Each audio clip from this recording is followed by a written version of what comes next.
I'd like to talk to you about what you saw on SmackDown. And if you don't mind, because I kind of have a hunch you watched it because of the demand we saw, Yes. can we start with the main event? Because I'm kind of dying to hear what you have to say about the three-way match, one of the most remarkable spectacles. They held me during like multiple picture-in-pictures. Nia Jax versus Tiffany Stratton versus Jade Cargill. Well, yes, we can start with that because that was, they went from the penthouse to the outhouse. So it's only fitting that we start in the outhouse and try to climb our way out through the hole. Cause boy, howdy. It was Jade Cargill versus our friend, the refrigerator, Nia Jax versus Tiffany Stratton. And did I ever think that Tiffany Stratton would be the Sherry Martel of any equation she was in? Boy, howdy. I don't know why that they had Jax in green and both the other girls in red, and it wasn't the Christmas episode. Did that because Yeah, they were just like a tag team. We looked like a tag team against the Jolly Green Giant. She looks like a fucking cedar tree with hair when she's wearing that.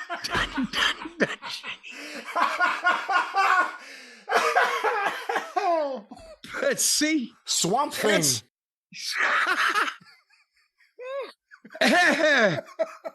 Now don't body shame Swamp Thing. But they start this late in the show. So it showed me they had confidence in it to begin with, and they go 45 seconds, they go to the break. When they come back, they've only got like 10 minutes on the air. And Nia Jax is in front of the announce desk with Jade, and they are simulating fighting. They're locked together, throwing punches while they're watching for Tiffy to dive, right? And Tiffy hits the ropes, and I hope she's okay. And again, I'm not laughing about anybody getting hurt here, but again, they were snake bit. And for the people who say that, well, all Cornette does is criticize AEW and says WWE's always professional. No, I just don't see it as often in one place as I do in the other, but they were snake bit. Tiffy tries to dive through the ropes, and as she's going to dive on both of them, the spot is that Jade will move out of the way while shoving the refrigerator in front of her to catch the dive, but Tiffy caught her leg on a top rope, and it stopped her forward momentum, and she went straight down. And she wasn't even going to reach Nia Jax in any way, who had to bend over and still missed her and just fell down in beside of her because she needed to. And then they fought on the floor, and Jax posted Jade and beat up Tiffy, and then Jade beat up Tiffy, and then Jax beat up Jade. And they were back to break within another 3 minutes. And okay, apparently, again, they figured, Jesus Christ, we'll show the bare minimum of this. They come back, they got 6 minutes on the air. Did you see Nia Jax give the fans the double bird during the commercial break? No, on a big screen, I'm not watching the fucking picture-in-picture over a goddamn ad for vaginal refreshment or whatever's going on the network. But Tiffany and Jade double superplex Jax, and everybody sells, and that was impressive. And then Tiffany hit her moonsault, but there was a save, and they're still choreographing Jade stuff, obviously, and Tiffy is not, the most natural worker yet, but she's athletic. But it's decent. It wasn't nothing bad. And then Jade hit her finish on Tiffany, and Nia Jax pulls the referee out. And Jade rolls out and clears the desk off, and she's going to try to pick up Nia Jax and slam her, give her whatever, the super duper wing bat or whatever the fuck on the desk. And Nia gets out off of her before she gets her up and shoved her into the stairs, and Jade busts her head wide open. I mean, I saw the picture on social media after the fucking fact, and right down through her eyebrow, very close to her eye, and wide and jagged. As people used to say, I'm going to cut you wide, deep, and repeatedly. It was, but at the same time, people are blaming, well, Nia Jax crippled this and did this, and she shoved her, and you're taking your own bump into the goddamn stairs. I'm not sure how to attribute, but did she shove her? I've watched it in slow motion. It didn't seem like she catapulted her with the gravity of 1,000 suns, but boom, she just went right face first into that fucking thing. Did you see the photos, Brian? I saw a little bit of it. I don't really necessarily like to see good-looking women with giant cuts on their face or anything, but I saw the spot, and yeah, I mean, you could say anything you want about Nia Jax being sloppy, unprofessional, hurting people, and we've seen all those examples, but it didn't seem atypical the way she threw Jade into the stairs. And did the stairs move? Did the stairs move when she threw her into them? Well, yeah. Well, it could have been the stairs' fault. You moved. That was the old deal. If a guy had been complaining about you being stiff, you'd grab him and draw back, and you'd say, you moved, and then punch him hard. I guess he had to be there. Well, Jade kept working, even though she was bleeding, and she knew she was bleeding, and it was blood droplets on the ground. The referee seemed to be in a panic, trying to figure out what to do Yes. next. Well, that wouldn't be the last time. She'd be the referee. This was a she trying to figure out what to do. So Jade still, as a matter of fact, that fires you up. And I think this may be the first time Jade's ever been busted open like that, isn't it? I certainly can't recall another time. And I do think she actually looked the best we've seen her in a while, maybe ever, in there. I mean, not to say she's Ric Flair or anything, but I didn't think Jade looked bad. Well, no, but the thing is, now this was the same thing as Michael Elgin. Remember him? Yeah. From years ago. He was a hot prospect, and he was in Ring of Honor. He and Davey Richards had a match in Florida that became one of the independent matches of the year, and everybody was screaming at us because we hadn't made Michael Elgin the Ring of Honor world champion and signed him to an exclusive contract. He didn't actually have papers at the time to work in the country.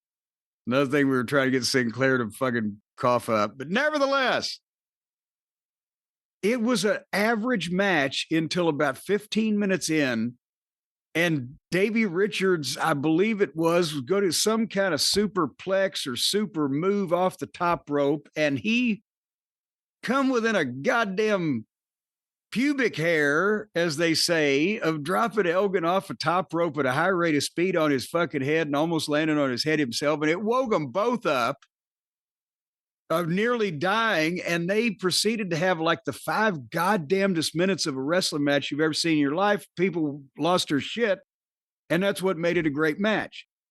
The same principle here happened with Jade. She got busted open, and it fucking woke her up. She picked Nia Jax up, and Samoan drops her on the fucking stairs and fires up at the camera and makes the face. Now that's some goddamn, that's the Storm. That's an old promoter's thing. If somebody got clocked and it fucking finally woke them up, that's what I want to see out of you. That's the aggression, right? And Jade rolled in and hit fucking Nia Jax with the big spinning abyss, black hole / Big Bubba Rogers Bubba Slam. And boom, 1, 2, and right then Nia Jax kicks out. And within 1 second, Tiffany is coming in with a drop kick kind of save to make the save on the thing. And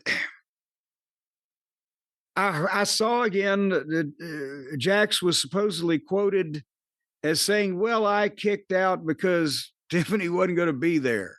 Did you see this, or has this been verified as a comment? I didn't see the comment or anything. I saw the spot. I didn't see anything that anyone said after the fact. Well, if you watch it back on video and you look down, don't look at the screen, and you fucking hear the referee's cadence of his count, I think she would have been there close enough for the save that by the time she had kicked that person toward the referee, that it would have broken it up.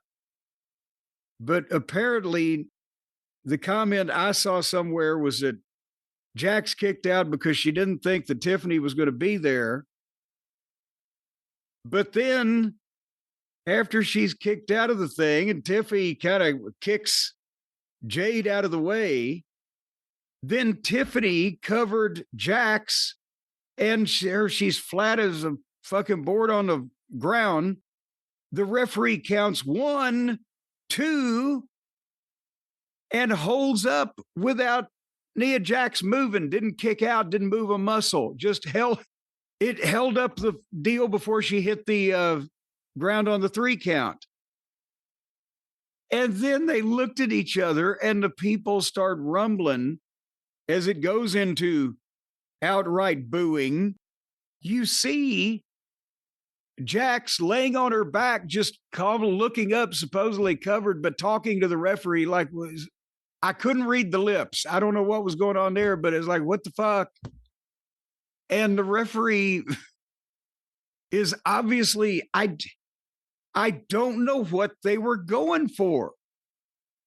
There was confusion. Tiffany got back on Nia Jax and hit her moonsault 1, 2, 3. So the finish was going to be Tiffany beating goddamn Nia. I don't understand. Nia thought that was the finish. It looked like it should be, except here's what I'm saying is, if they were going for Tiffany making a save when Jade had her down and then stealing the win, right? Then it made sense. It didn't make sense for Jax to kick out, except that if she thought Tiffany wasn't going to be there for the save, it would fuck it up. But then she was still going to lay down. But why would the referee not have counted? Then, do you see what I'm... Yeah, and we've seen this in AEW, I think is the most recent time where it was a clear 3 count because the person was not kicking out or even moving, and the referee stops and holds up 2 fingers and the fans start booing, which is what happened here. What do you think the referee should do? Again, live show, USA Network, main event. What should they do? Yes, but again, I'm still trying to figure out what the finish was, and I can tell you it's easier to tell you what the referee should have done than to figure out what the fuck this was. If that wasn't the finish, then what the fuck was supposed to be the fucking finish out of that whole thing? Because they obviously had to go back to a moonsault that was flat and added afterwards. So I don't know why the referee, and again, the people are saying that, well, there wasn't heat on the referee. Well, how could there not be? If that was, but ultimately, every promoter or booker that I've ever worked for, including, I'm pretty sure, Vince McMahon, I'm pretty sure I've heard this come out of his mouth on several occasions. But same thing with a Dusty or a Watts or Tommy Young, the greatest referee in the world. Almost everybody tells the referees, if the shoulders are down, count it. It's up to the guys to kick out. I have told guys in the past in OVW or in It wasn't a revolutionary concept. It just had to be reinforced sometimes. If the shoulders are down, the referee has to count them. It's up to the guys to kick out. Now, there are instances where if there's some fumfer for some reason, somebody else is hitting the mat doing something where it's not abundantly clear that the guy heard the referee's first two to know where the three was or what it sometimes shit like that happens. Or you've been rolled up tight on your head and your ear is squashed by some fucking green guy and you couldn't fuck it, whatever. And you didn't hear a count. That's why the referees always count out loud. Also, 1, 2. That tries to minimize that. And otherwise, again, you know, the referees get hooted at if they count with a shoulder up when it is the legitimate finish. They get hooted at by the fans. They're the ones that have to take the heat for that when it's obvious that a shoulder is up, which is why a lot of times, again, promoters have always taught if the shoulders aren't down, don't count it. They need to get there. So you'll see, and you've seen Brian a number of times over your fandom, the referee say, hey, give them the Iggy in the ribs, shoulder, it ain't down. They got to adjust. But I don't, and Jade was the one that had her goddamn brain just concussed, and she wasn't involved in this. It was all the people that weren't bleeding. But anyway, also, I mean, again, all Jade had to do was she hit her move, and then she just either had to be kicked out, drop kicked, shit canned in some kind of way. She got that accomplished. Somewhere in the other three, this whole thing went to shit. But that's what the referees ought to do and are usually told to do. I don't know if it's different now, but I don't remember a time when anybody, in my experience in any wrestling organization from the 80s, 90s, 2000s, or even into the 2010s, where the referee could just not count when nobody fucking moves and they're not mad at the referee. So if the referee did what she was supposed to do, it comes back to the same thing. It was Nia Jax's fault she didn't get a shoulder up. She lost track of where she was or what part of the match it was, and it was her fault, right? Well, but I think it was the finish, but I don't know. I don't know why they performed it so poorly that we're having to try to figure out what the finish was. But I think Nia Jax is trying to, I don't know what. That's what I'm saying. We have Nia saying, well, I kicked out because she wasn't going to be there in time to make the save, but that indicates that if Tiffy would be stealing the pin, why would the referee? I don't know. I'm saying that even if it wasn't the finish, ultimately the referee gets the heat because if the shoulders are down and nobody moves, you've got to count it. But if that wasn't somehow the finish that they already had fucked up, I don't know what was supposed to be. So I'm doubly confused. What was the finish supposed to be, Brian? I think Tiffany hitting the moonsault, right? Didn't she do that right before the end? Yes, that's after that they had fucking looked at each other and talked back and forth and like, oh shit, well, here, boom, I'll do this and that. They made that up afterwards. They didn't just jump right up and start doing shit again. They all stood there with, I was going to say their dicks in their hands. That'd probably not be an apropos analogy, and figured out what to do from there to continue to have Tiffy pinning Nia Jax. And again, Tiffany Stratton's been very good, but she's someone who they drafted into the Performance Center and trained from square one. And she was kind of the ring general in there because Nia Jax is no ring general and Jade isn't either. So you have someone who has... Does she have the least experience of the three of them? She may have the least experience, believe it or not, of the three of them. Well, yes, and the crippler, Nia the crippler Jax. Maybe we ought to start calling her now the fucking from Cedar Mountain, Vermont.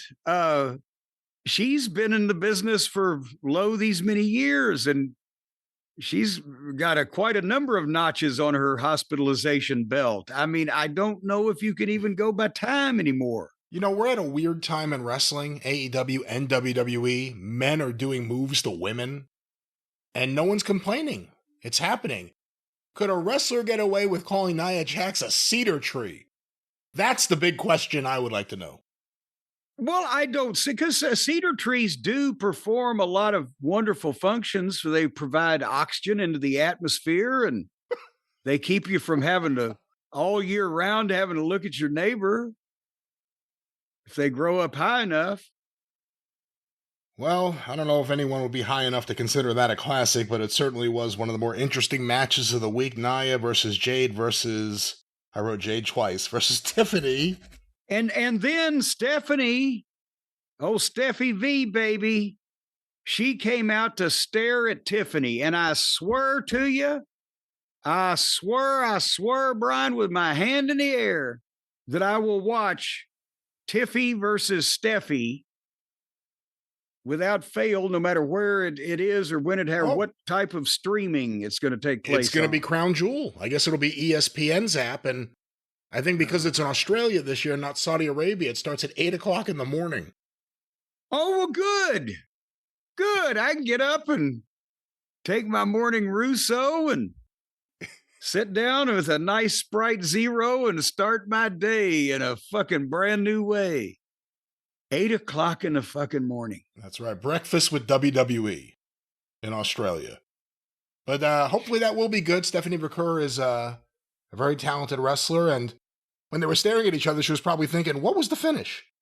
But Jim will get... I was thinking, she's thinking, now I got to step into this mess? What the fuck? Well, Jim, we'll get back to the mess of SmackDown and what you saw on Raw shortly. But when it comes to what we just talked about, yes. If I had asked you in advance to make some projections about how you think this will go, will there be any injuries? Will there be any botches? Do you think you would have gotten it right or wrong? Let's just say if a friend of ours like Prize Picks offered such a way to make such a projection. Such some picks is what you're saying. Yes. I'm gonna pick which one of these young ladies is gonna come out of the match looking like somebody's taking a hatchet to their face, or I'm gonna pick which one lays there motionless while everybody figures out what else to do when they can't figure out what else to do. And then we put the more or less than over the top of that, and that's why they have horse races. Isn't it right, Brian, that they have horse races simply to determine the upcoming standings in football so that you can pick more or less on, well, yes, because it's football season. So you can pick more or less on football games in more than 40 states now on Prize Picks. That's where, because there are still a few draconian local laws, but most of the country can get Prize Picks, and you pick more or less on pass yards or rush yards or touchdowns or all of the things that daily fantasy people do. Some of the things that people did for daily fantasies back when I was a kid, you don't do on here. You can also make season-long projections, Jim. Yes, see, all season long. And Prize Picks is the only app that offers stacks, meaning you can pick the same player up to 3 times in the same lineup. Now, that sounds kind of shady to me, but apparently it means you can pass yards, rush yards, and touchdowns that I've mentioned before. You can pick all of them now. You can gang up on somebody on Prize Picks. And you can follow the other Prize Picks players directly on the app and copy their lineups in one click, and boom, you got their lineups. And then you can just make your plays based on what they see. What you need to do is hijack the lineup of an expert in the field and then just make all of their plays. And then maybe sometimes you don't even have to stick it back in before they notice. They'll never be able to figure out who took it. I can't figure out where you're going, but of course, ladies and gentlemen, if you're watching, well, you can copy the lineups in one click of the players that you follow directly. If you're following the players, whether it's a friend or a celebrity partner or just someone whose picks you like and you want to pick the pocket of their picks, you just follow them around by hitting that follow button, and sooner or later they're going to turn their head. Boom, you got their pick. Yeah, I don't know if that's exactly how it goes. Check out every lineup they create. Their life is like an open book. My God, there might even be candid photography. It's all in the new feed tab on Prize Picks. You can feed on their personal information. Folks, again, download the Prize Picks app today, and you can use the code JCE to get $50 in lineups after you play your first $5 lineup. That means if you just put $5 of money that you find laying around in the cushions of the couch, and you apply this toward bettering yourself by having a daily fantasy, making some money with it, well, I like that kind of girl, then they're going to give you $50 in lineups when you pay or play $5 in the lineup.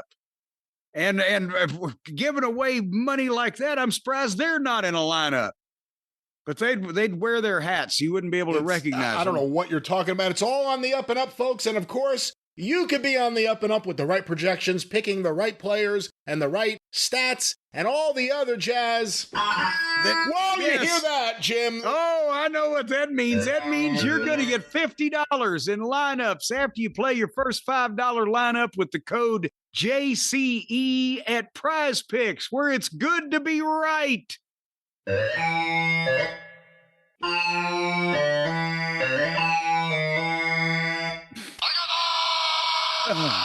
Still no song, just Taigada.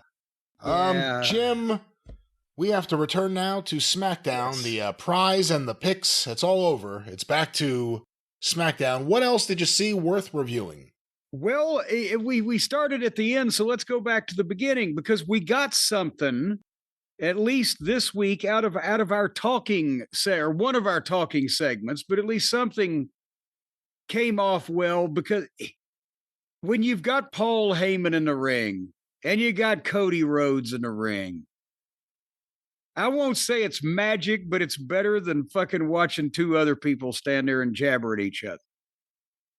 And again, Paul is now, he's building the mystery as to what his relationship is with Brock Lesnar.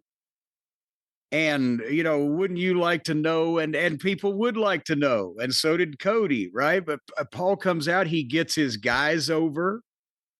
He does the little smarmy, what do you want to talk about? Like Cody. And he puts Rollins over and gets him booed. And they chant for OTC. And it's disrespectful to speak of the injured. Or how about the dog that's going to main event WrestleMania 5 or 10 times in a row, Braun Breaker? Or maybe the conspiracy theories regarding Brock Lesnar. Paul, really, I'm afraid he's liable to pop some kind of vein in his neck, because there's so much pressure on his neck already from the weight. But he gets everybody in. And then when they really pop on Brock Lesnar, he starts to continue. Well, let me tell you, and boom, and Cody's music interrupts him, and he gets the big cheers and the whoa and the Cody chants, and they sing his name in a mellifluous fashion. And then Cody said, yeah, I want to know, was it just a one-time thing, a one-night stand? Or am I talking to the Oracle? Or the wise man, or the advocate? You could almost hear Dusty saying, are you a warrior or an errand boy? And then Paul said, of course, he gives him the smarmy Paul Heyman stuff. And I understand why you're confronting me about Brock. Everyone is in danger when he's here. But he's not even here tonight, and you're still in danger. And there's Reed and Breaker in the ring. And Paul steps out, of course, before, The only thing is, I'm afraid he's going to tip the ring over when he steps out on these angles. Have you ever wondered if that could happen if there's only 2 or 3 guys in the ring when he steps on the apron? Shouldn't it tip up on one side? I've not wondered if that would happen, no. Well, anyway, Cody then cuts a promo on them, and it was good. He tells them how Paul double talks people. He's going to tell you you're the future, and you. And Cody, that he name dropped all the great bookers, his dad and Watts, and it said Dusty, etc. And said he always knew why they were doing something. But this one over here, nobody's figured him out yet. Who is he loyal to? Well, it ain't you. And then Braun Breaker rips his shirt off, and Cody said, well, hell, and he takes his jacket off. And the crowd is up. They're going, yes, fight, fight. And Cody says, this may be a bad decision on my part, but what the hell? And he jumps them, and he's looking good. And then they stop him, and they get a little heat. And then Orton's music plays, and he hits the ring. And he hits an RKO on Bronson, and Cody clotheslines Braun Breaker over the top rope, and Paul gets his shocked face on. And we got something. We got something out of our 15 or 20-minute talking segment, Brian. This is cause for celebration. 15 or 20 minutes. There was also a little thing at the end, too, when Randy Orton picked up the belt and looked at it. That's all it takes to tease the future. We've always thought at some point Randy has to turn on Cody, and it makes a whole lot of sense to have them get closer, or at least involved in something together, before that happens. But he gave the little look, the little, I'd still like to have this. Next to the Monday night segment, this was like The Godfather. I mean, this was all right. You're talking about 20-minute segments that don't necessarily go someplace. Yes. There are other examples within this week, but I think this is good. Cody interacting with Heyman brings out the best in Cody. Cody ripping off his jacket and fighting brings out the best in Cody. Yeah, he's got the passion. That's what I think, despite some of the bad decisions they've made in his booking, has kept him where he is he's got that passion when he opens up. And I think they've done a good job, other than the stupid name of the Vision, which I just don't like. I don't think it's good. They've done a really good job of establishing Bronson and Braun. They're now wearing matching leather jackets. They're with Heyman more than Rollins, who I think you've said it, doesn't really need him. Yeah, I like this. Good opening segment. Well, then they gave us the Street Profits and Carmelo Hayes and The Miz. Remember when Carmelo Hayes was the number 3 draft pick, and I said, you got to be out of your mind, and I wasn't the one out of my mind, was I? Ooh. And then we got Julia and Kiana James against Mia Yim and Kayfabe. But Mia Yim and Kayfabe. Who's Mia Yim's partner? Kayfabe. Who was it? That's what I'm saying. Third base. Oh, B-Fab. I'm B-Fab. sorry. Kayfabe, B-Fab. Even I couldn't figure out. One of those things. But nevertheless, then by 9 o'clock, we got another talking segment. But this time, I'm not going to go through this whole thing. I love Drew McIntyre.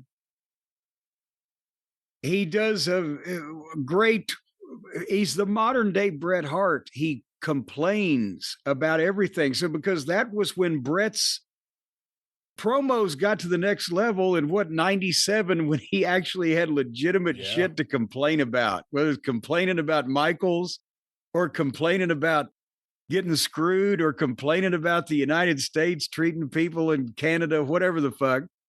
That's when they got good. Drew McIntyre is brilliant as long as he keeps whining and complaining. But they then brought out Jacob Fatu, who has been missing for a few weeks or whatever the fuck. But he's not working with Solo and the motherfucking Tongans anymore. Thank God. I thought, well, do you think they just, has he been hurt, or they just said, you know what, let's just stop this shit, give him a couple weeks off, and then let him interact with another human being not of his own clan? I hope it's that. I hope this isn't some way to get him back into a feud with Solo and the gang. At least it's something new, and it is an intriguing match. Yes, and it's what both guys can benefit from, because Jacob's problem, and he came out and he took the part immediately of shut your ass up and stop bitching and telling Drew that he cries, he complains, he blames, sit your peg leg ass down, all that shit. And the people were chanting Fatu, Fatu. And then when they kept snatching the microphone away from each other also, which I thought was good, instead of standing there with both of them with one in each hand and just responding to each other, they would interrupt each other. And then finally, Drew headbutted him, sucker headbutted him, but Jacob super kicked him and pulled Drew's non-WWE medically approved walking boot off and hit him over the head with it, knocked him out. Jacob working with Solo, or it was like watching Jacob work with a great value version of Jacob. They had the same style, same build, same approach. It was boring. And Solo's promos were not really captivating either. With Drew, he's one of the best talkers in the company. And also he's tremendously athletic, but he has a completely different style than Jacob Fatu does, but I think it will mesh well. And Jacob can't do long soliloquy promos, but he's perfect in short bursts. Shut your ass up. I'm going to tell you off and it were a fight. And he needs a guy that can sell as animatedly as Drew for his big shit, but still is big enough to get him down and as a babyface get sympathy on him. So this I'm looking forward to. Yes. All right. Anything else from SmackDown? Well, you know there was, brother. To quote Gary Hart, where has he been all my life? Javon Evans. I know where he's been. He's been in NXT. We saw Javon Evans. Why did we watch NXT? What happened that made us watch it? Well, I've seen him a little more than you. It may have been when NXT debuted on CW. We watched it for like the first 2 weeks or something. But there you go. And I know people online, oh, Cornette will love, or not Cornette will love, but we love Javon Evans. What will Cornette say? And I haven't, I remember saying, well, he's painfully thin. And he's still painfully thin. But if they've had him in the program, and since then, I don't know how long he's been there at the start, but he's evidently a quick learner. Part of it benefited that he was with Sami Zayn, and Sami can work. We've always said that. But he had a tremendous performance. And I know you say, well, it helped it was in Orlando because that's where NXT is, but NXT draws, 200 people, and there were 10,000 in Orlando, and they were all going crazy for the guy. So it can't just all be NXT friends and family, can it? It can't. I think he is someone who connects with the crowd, though. And some people knew who he was, and I think he won over other people by having a competitive match where at times it looked like he may, and you could even think about it and go, well, this could be a way to make somebody. But it looked like at a couple of points he may win. Yeah, and again, they had a good match in terms of building the new guy. And you see that they try to do it in AEW, but they just think that a regular match where they do all their regular shit, but longer, is the way to get a new guy over. This guy's answering the U.S. title challenge that Sammy's got out. Even though they bill him at 190 pounds, and bless him for that, he could use a Cheerio for a hula hoop. But, at least they're trying to bring some fucking credibility into it. I don't think he can weigh 190, but he can work. The difference here is they're not just doing moves. technically, he was fine. He was there for everything. He didn't fuck up anything or botch anything. The timing, reactions, he had facials. His shit was sharp, but it was safe. He took great bumps, but he's got the leaping ability. He didn't rush. He's a beanpole with all the potential in the world. And it's a babyface match, and that's how Sammy got a little babyface heat during the break, but the whole thing was built to feature him, as I said before, rather than just having a long, regular match. Evans hit a big dive on Sammy at 10 feet out from the ring, from inside the ring over the top rope, and Sammy was down the aisle. And a spinning kick and got a 2 count. And then they did some more shit, and then again, Evans foiled Sammy and hit a Hurricane Run off the top rope and got a 2 count. The people are chanting, "This is awesome." This kid is foiling what Sammy's trying to do more and more. They've built it at first to where Sammy had control, but then they let him break out. And then they did a back and forth, and you thought there's Sammy's going to hit him with the kick, but he missed the kick. And fucking Evans hit the biggest Cody cutter ever. Like 10 feet above the top rope for a 2 count. And people started chanting, "Ref, you suck." They wanted him to beat Sammy, but they were going crazy. And then Evans missed off the top rope and rolled up to come back, but into a kick. And then the Blue Thunder Bomb, 1, 2, 3. Sammy won by the skin of his teeth against this guy because he underestimated him. They built the story perfectly. They didn't do a million high-risk things. They did the ones that mattered. They didn't use any furniture. They didn't bury the referee. Nobody looked like he almost broke his fucking neck and was paralyzed, but the crowd went apeshit. And obviously you still need to tune this guy a little bit. I wouldn't do the Cody cutter, no matter whether you call it a different name or not, 10 times higher and 10 times better than Cody is actually going to ever be physically able to do it. But he can do so many things. You hit the things, feature the things that he can do that nobody else can. And don't let anybody else do that. This is a guy that if I had him on the roster, then I would just say, okay, nobody else will dive out of the ring over the top rope on anybody. Because this guy's is the best and the rest of it's just bleh. And that gets this guy over. Or that nobody else is going to do the quadruple backflip, whatever the fuck this guy's shit is, because he's not just a trained circus chimp doing fucking moves. He's doing like, I can walk up here and balance myself and backflip off the top rope.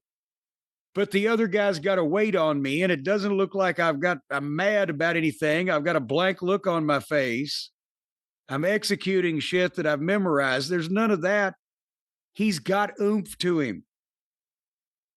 So this is the guy that you then say, okay, this is going to be what gets him over, and it makes his size more palatable by giving him another superhero feature that nobody else has. And that's how you make something like that special. But it'll still stand out, but in a company where everybody is doing a variety of diving of things, it's not going to be as big of a fucking deal. But I like this kid. He's got it mentally, apparently. So, bravo. Oh, wow. That's the highest thing you can get here on the show. The applause from you. I clapped 4 times. I believe he's young. I want to say 22 years old or something. And I've watched him in NXT. The fans have really gotten into him, and he's good. He's skinny, but, David Von Erich was skinny at the very beginning, and he never really filled out much from that point forward. No, God damn it. No, wait a minute now. Put a picture of Kevin standing next to this guy. But here's the thing. I hope he doesn't gain too much weight, but he needs to gain some. If he could maybe in the appropriate ways and kind of gradually all over his body, he could put on 20 or 25 pounds maximum. Then maybe that, but if he gets too much heavier. Okay, Dr. Zahorian. All right. Well, if you could just put on some mass. Well, no, but if he gets too much heavier, he won't be able to do the stuff that that is unique to him, and or might accentuate the possibility of injury. But I'd like to see him, just for the sake of being able to knock something down, even flying at him. I'd like to see him another 20 pounds, maybe, or whatever, all distributed around. In general, but also specifically about this, what do you think of just the idea of bringing up someone who, for lack of a better term, is a top prospect in your company? He's young. People have started to notice that just about all of WWE's top guys right now are aging out or about to. They're getting older. Braun Breaker's a breath of fresh air. He's younger. So you have someone who, unless he's a head case, you could build on for the future, potentially.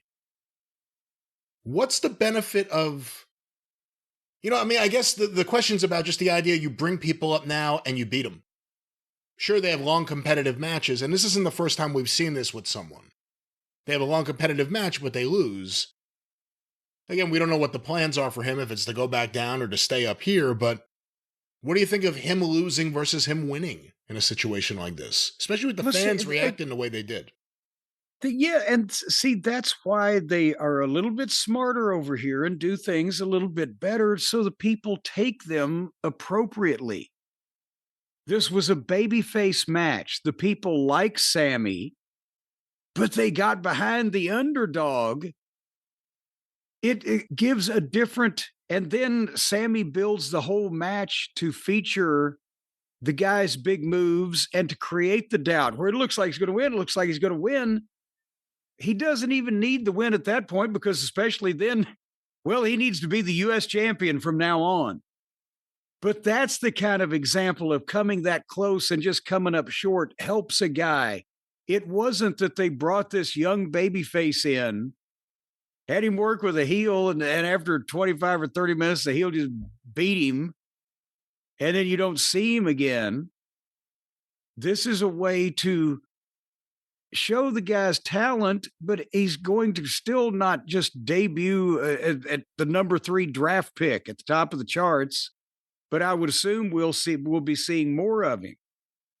It's just it makes sense. It's more logical to feature a guy in especially in a babyface match where wrestling is the key, and there's no harm in losing to Sammy because he's the experienced veteran, etc.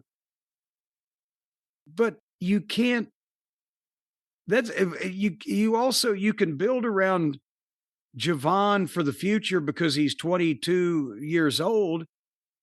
But this incarnation of Javon Evans will not ever be the guy like Braun Breaker. We know that because, yes, he can be the next Sami Zayn, every bit as big as that, maybe even bigger, maybe the next Rey Mysterio, or he's going to be popular as a babyface with that level of athletic ability and that level of underdog charisma that he showed.